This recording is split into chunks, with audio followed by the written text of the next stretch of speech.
ಜೀವನದಲ್ಲಿ ಒಳ್ಳೆಯ ಕೆಲಸ ಮಾಡುವಾಗ ಬಹಳ ತೊಂದರೆ ಆಗ್ತದೆ. ಶ್ರೇಯಾಂಸಿ ಬಹುವಿಜ್ಞಾನಿ. ಒಳ್ಳೆಯ ಕೆಲಸ ಯಾರು ಮಾಡ್ತಾ ಇದ್ರೆ ಅವ್ರಿಗೆ ಕಷ್ಟಗಳು ಬಹಳ ಬರ್ತವೆ.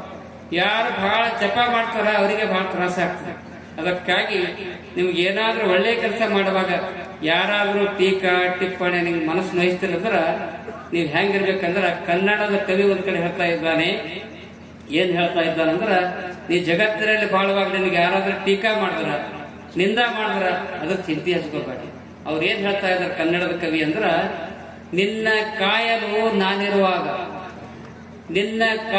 ನಾನಿರುವಾಗ ಕಾಯಕವಿಲ್ಲದವರ ಕೊಂಕು ಮಾತಿಗೆ ನೀ ಕೊರಗುವುದೇಕೆ ಎನ್ನುವಂತ ಮಾತನ್ನು ಹೇಳ್ತಾರೆ. ಇಂಗ್ಲಿಷ್ನಲ್ಲಿ ಒಬ್ಬ ಕವಿ ಹೇಳ್ತಾ ಇದ್ದಾನ, live all your worries with him because he cares for you. ಹೇ ಯಾರು ಹಾಕೊಳ್ಳೋದು ಚನ್ನಬಸವೇಶ್ವರ ಯೋಗಿ ಅನ್ನುವಂತ ಮಾತನ್ನ, ನಿಮ್ಗೆ ಏನಾದ್ರೂ ಕಷ್ಟ ಬಂದ್ರ ದೇವರ ಧ್ಯಾನ ಮಾಡ್ರಿ, ಅದೆಲ್ಲ ದೂರ ಆಗ್ತಾ ಇದೆ ಅನ್ನುವಂತ ಮಾತನ್ನು ಈ ಸಂದರ್ಭದಲ್ಲಿ ಹೇಳಿ